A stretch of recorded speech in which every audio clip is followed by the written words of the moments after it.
this is wild. It just sunk in what I'm holding in my hand. That's when I started to realize, like, oh, whoa, a lot of people are watching this game, and this is a big deal. We, as our crew, helped the brother of this icon handle the grief that he felt for someone that the rest of the world only knew as this figure. This is the Inside Rip, where every card tells a story and so do the people behind them. I'm Sarina Morales, and each week we sit down with the voices shaping sports and the hobby from the inside out. Today's guest is one of the most versatile and respected sports reporters I know. You've seen him on ESPN covering everything from the Yankees and Aaron Judge to college football Saturdays on Fox Sports. He's a proud Braves fan, a storyteller at heart, and someone who's been at the center of some of the biggest sports moments of the last decade. Coley Harvey. For those unaware, you were on the front lines of some of the biggest stories in sports, including the historic funeral of Muhammad Ali. Was there a single moment, a quote, a scene, a person that you met that day or that week that still resonates with you? Yeah, seeing some of the other boxers, the living boxers who were there in attendance and how they felt, seeing members of the civil rights era who were still living, who came through, Jesse Jackson, Don King, the old boxing promoter. I met Ali's brother the very first day of that. And we kind of had what would have, I guess if it was closer to now, it would have been a little bit more of a viral moment. But we had a moment where he was really feeling the pain of having lost his brother. And we were recording an interview with him on camera. And, it's one of those moments, I know you've been in that situation, Sarina, where you're like, oh, we probably need to let the camera go at this point. It started to get a little uncomfortable. We don't want to broadcast someone's grief in an exploitative way. And I just instinctively put my arm around him and was patting him on the back and rubbing his back. And just as I was kind of ready to tell our camera, hey, let's lower and not do this, he came alive. And something lit up where he just had these memories and these thoughts about his brother, and he just let it out. In fact, he even said to me, he's like, I'm crying, the emotion's coming out, but you have to let the emotion out when you're in these situations. And that's something that I'll always cherish too. The fact that we essentially helped him handle his grief in that moment. We, as our crew, helped the brother of this icon handle the grief that he felt for someone that the rest of the world only knew as this figure. He knew him as a child, a boy who grew into a man, who grew into this icon. You touch on grief, you touch on a monumental moment that sort of brought the world together. I can't help but then kind of shift gears a little bit to you being at the center of another story that stopped the sports world January 2nd. 2023, Bills safety Damar Hamlin collapsed on the field in a game against the Cincinnati Bengals, suffers cardiac arrest, rushed to the hospital in critical condition. Again, you were called to report and be at the hospital and cover his recovery. And it was one of those rare moments where sports sort of felt so much bigger than the game. Did you realize how big that moment was when you were called up? So the wild thing about that is that was such a massive game. You had the Bengals and the Bills were playing. This was week 16 of the old schedule before you had the extra game added. And this was for the essentially the top seed in the AFC. Basically, whoever won this game, regardless of what happened the following week, was going to be that top seed going into the playoffs, and they could write their destiny to the Super Bowl because both teams were that good going into that game. So when this moment happens in the first quarter, at the moment you realize, okay, this is unique. This is different. I remember when I saw the ambulance backing onto the field. I lived in Cincinnati at one point. I used to cover the Bengals years ago, and I lived near the hospital. And so when I saw the side of the ambulance, I realized exactly what ambulance it was. I knew exactly where that ambulance was going to go. And that's when I realized that something heavy was going on. I just didn't know the extent of it. But my phone just exploded. And not just with friends, but with people I hadn't talked to in a long time, with people in football, people in other sports. That's when I started to realize, like, oh, whoa, a lot of people are watching this game, and this is a big deal. It was a tough few days. We did not know really what his status was going to be. until until we got that all clear that he's now out of the coma. He's breathing, he's talking, he's communicating, I guess was the initial. That's when we knew that things could be okay. And so the fact that we got the result that we got, it just speaks to his spirit. It speaks to the human spirit. Mhm. It speaks to what sports can be, which is we do care about each other. I mean, you nailed it because, like, look, I'll be straight with you. Safeties, they don't get a lot of love in this space. No. However, this moment certainly changed that for Hamlin, and not necessarily in a sense of an investment, but allowing a card to mean more than the player itself. And, you kind of nailed it, right? Like, people don't just chase rare cards, they chase the stories, the meanings, the memories. I know, well, you visited We the Hobby recently, and I know that I did. Thank you. someone handed you a Damar Hamlin card. People Yeah. clearly still remember that you kind of made an impact on the sports world with your coverage. That I was unsure if I should show it Yeah, or you not, but I can. did bring it with me. So this is really sweet. This is Damar a Hamlin. really cool little image here That's cool. that you can see. Damar, nice to see the back. He was not a high round draft pick, but he certainly, especially in that season, 2022 season, he was playing lights out. He came off the bench. He was like the third leading tackler on the team when that happened. And then he's gone on since he's come back. He's gone Yeah. on to play better and better in the last So wild. those last years after. So It's about the stories and not just something that's tangible. I think the thing that's tangible kind of then helps you kind of correlate to all the memories that we hold so dear because we're sports fans, right? Coley, not only have you covered some of the biggest moments in sports, let's face it, you've covered one of the biggest humans in the game, Aaron Judge, the face of the Yankees, the first captain in pinstripes since Jeter. Do you think Judge has already cemented himself into one of those like blue chip players in sports, like the kind of name that's always going to hold weight, like a Griffey or a Jeter or a Trout? Oh, 100%. Yeah. And I mean, he's got easily a dozen years left in his career, a That's decade left in his career. crazy. Well, maybe not quite that. Maybe not a dozen. Maybe close to a decade. He's got 8 to 10 years Easy. left in his career, Right.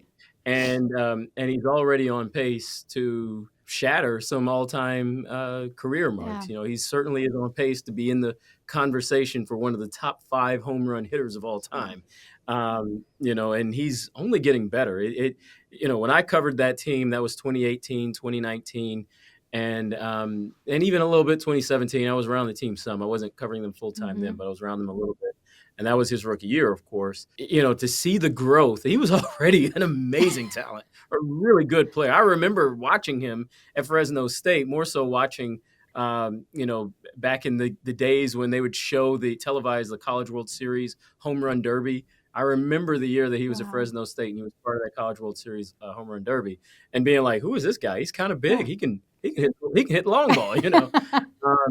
Then of course was drafted by the Yankees that year, and then developed into their system. And so he's always had the talent, but he's one of those rare, and I won't say rare. All athletes are studious to their craft. They try to get better, but he's one of those guys that reminds me of a Kobe, reminds me of a Jeter, reminds me of a Jordan. And I don't use those names in the sense of being the greatest of all time. I mean, he's one of those kind of players that really, really, really grinds behind the scenes, and the average fan has no sense of that, has no sense of what it takes for him to be who he is. And whether it's the added film work that he's going through to get his eye right, whether it's tweaking his swing. I mean, he has tweaked his swing constantly, year in and year out, and that's what's given him the lift to get the 62 home runs that he had a few years ago, to get even the 40 plus homer years that he's had since. He has taken those kinds of steps to be the elite athlete that he is. And I know that the fact that he's done that to this point of his career, I'm more than confident that he's going to continue to do that year in and year out. As long as he still is in his prime, those numbers are going to keep looking better and better and better and better. And they already look amazing. So yes, he is in the pantheon of greatest ball players of all time. If his career was to end today, I mean, okay, now we're talking about some other issue, but we're assuming that he's got a good 8 to Yeah. 10 years left. He is going to be right up there with the very, very, very best in the game. The only thing, he's got to win a ring. He's got to show up in the Yeah. postseason. The only issue that Aaron has, and he'd be the first to tell you, I got to play better in the postseason. Yeah, New Yorkers are tough to make happy. Do you actually, to that point, do you think the Yankee spotlight that usually makes or breaks players, like, do you think that pressure actually adds to Judge's collectability? Like, someone should be collecting and holding on to his cards because I mean, you covered him as a member of the press. Like, are you like, man, this guy's really unfazed at times? I mean, seriously, like, playing at the highest of levels and performing the way that he has in the entire market of New York, although playing for the Yankees is different than playing for the Mets. I mean, again, native Atlantan saying this, so Mets fans don't get too mad at me. But seriously, playing for the Yankees and Mets it's a little bit different, especially when you're the captain of the New York Yankees. So yeah, that does add some pressure, so to speak. But a guy like Judge, especially someone who listened to the elder former Yankees like Jeter, who had a guy like CC Sabathia in the clubhouse his first few years as a Yankee, that rubs off on him. And so I think, if anything, he has risen to the challenge that is playing in the New York market. And in many ways, he's exceeded it. And I think it's honestly because he's had people like Jeter and CC who've talked him through that. He's looked up to them. He's seen their example. That's helped him, but he's risen to the occasion. The only thing he hasn't done is, win a ring, play well in the play, Shohei Ohtani like in the postseason. I think that day is coming for him, but that's the only little issue that he's got in his career right now. And if he can, fix that, whether it's one postseason, 2 or 3, I think that just cements his legacy even further. But as it is, yes, he is among the greatest. And if you got an Aaron Judge card, whether it's a rookie card or a 10-year veteran card or a 20-year veteran card, you got something good going for you. Before we wrap, I want to rip through some questions. So just like gut feeling, move, groove, let's do it. Favorite Braves moment ever? Oh, I mean, hands down, 95 World Series, Dave Justice hitting the home run to right field. Only run of Game 6, only run of the day. That's all the Braves needed. 1995 Game 6 World Series champs. As an avid runner, what's one athlete you would love to run into? Would run into? Tricked you there. Ooh, that's a good wild card. I mean, I would say, I guess, somebody like Ali. Ooh, okay. I would have loved to run into greatest of all time, Kobe Bryant. I guess I would have loved to have run into Kobe Bryant. Most underrated Yankee you've covered? I don't know if he's fully underrated, but Brett Gardner probably doesn't. Outside of the Bronx, probably doesn't get the acclaim that he should have. He was a good one, and a good vet, and also fast, super fast. Acuna or Judge? Whose highlight reel are you watching? Oh, are we talking defense or offense? I mean, Judge probably has both to be real, but I think Acuna I would rather watch. I feel like he's a little flashier in the field, so I'd rather watch his defense. Okay. I'd rather watch him pimp a home run because Judge doesn't pimp home runs. But yeah, offensively in general, I'd rather watch Judge because, I mean, the fact that he has that inside-out swing, he can poke the ball the other way as strong as he, hands down. Card you wish you had from your childhood or you wish you collected? So I got to go back and look at my old cards. I think that I have a Griffey rookie. I know I have a card of his from that year. That's cool. I just don't know exactly what the design of it, who made it and all that. Tougher crowd, Yankee Stadium or Twitter? Twitter by a landslide, man. Twitter's brutal these days, man. But Yankee Stadium, man. The thing about it is, Yankees fans only boo when you don't produce. Yes. When you produce, they love you, man. And it is like the best love on the planet. I love the energy the Yankees fans have. So Twitter by a landslide, because there's never anything good on Twitter. That's fair. Finally, one athlete you think will blow up in the hobby next year, a guy that's just underrated, any sport, you're just sort of like, my gosh, if you were buying into the card market right now, you're like, I would hold on to his card. I would collect him now. Actually, I've got 2 off the wall, and I'm thinking about them, I think, because I'm thinking of somebody like Jonathan Taylor, right, who's taken off this. I mean, I covered Jonathan Taylor when he was in college, too, so I've seen it for a while, but Um, Omarion Hampton with the Chargers Okay. and Basil Tootin with the Jaguars. Okay. Both running backs. Basil's gotten some run. They're both rookies this year. Basil's gotten some run on special teams and as a backup running back, and Omarion Hampton as well with the Chargers. I'm very high on their careers. Okay. The fact that they're first round picks, I think they both went first round. Somebody might have gone early second, but Basil Tootin with Jacksonville and Omarion Hampton with the Chargers. You like this I like those insight. All right. Finally, Yeah. Coley, I want to emphasize the we and we the hobby. So do me a favor and open up Yeah. that Pantheon Saber box that I Oh, gave you. yeah. There we go. There we go. All right. What we got? We got the Saber Pantheon. Okay. So everybody see? You can see I it? cannot Yeah, wait to okay. see your face when you open that. All right. So I gotta pull up from up here first. Oh, Uh-oh. look, What we got? What we got? He's actually breaking. Oh, I know what this is. I know what this is. I know what this is. Go for it. You go down here, Yeah, right? yeah. You go this way? He's doing the we the hobby style. You're revealing it slowly. Go for it. What's this? You What's take this? that in. What's You this? take that in. You take that What's in. Whoa! Who is this guy? Oh no! It's who is this guy? Ah. Yo! Take that in for a second. That's a 1965 Topps Roberto Clemente. Roberto Clemente. I know you told me in the past that he was your favorite baseball player growing up. Yeah, if you check out the back of that card, actually, there's a little cartoon on the back. And funny nugget on that card specifically, Pittsburgh is spelled incorrectly on his 1960 stat line. There's an F in there instead of a G. Oh my God, you're right. Oh, that's crazy. Yep. Oh, let's see if I can show Yep. it. There it is. You might be able to see it. What was it? Just curious, Coley, what was it about Roberto Clemente that you love so much? Man, so wow, this is wild. It just sunk in what I'm holding in my hand. This is crazy. So when I first started, wow, I am blown away. When I first started playing baseball, I played second base. Mm-hmm. So first of all, it's this. He did not play second base, but I started playing second base. My favorite player at that time who was active was Roberto Alomar. Roberto Alomar is also from Puerto Rico, or his parentage is from Puerto Rico. And I don't know, I love the way he played. I kind of watched the game through his eyes, and then I guess I just started learning. And I'm not Puerto Rican, but I started learning about Puerto Rican players. And Roberto Clemente obviously is the GOAT among GOATs when it comes to not just Puerto Rican players, but also players who identify as being Afro-Latino or Black, essentially. You see the color of the man's skin. There was no denying it for him.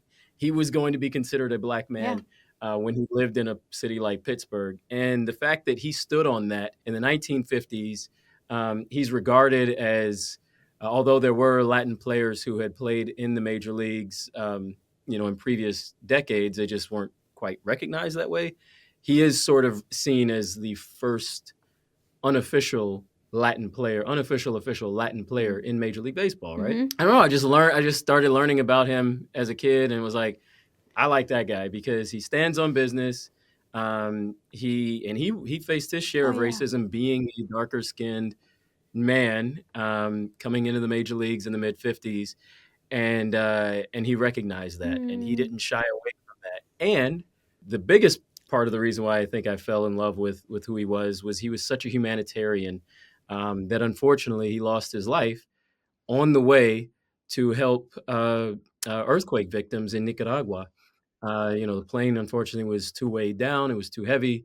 And just after takeoff, the aid plane that he was leading to Nicaragua crashed. And, it's sad that was the way that we ended up losing him, much like we lost Kobe Bryant.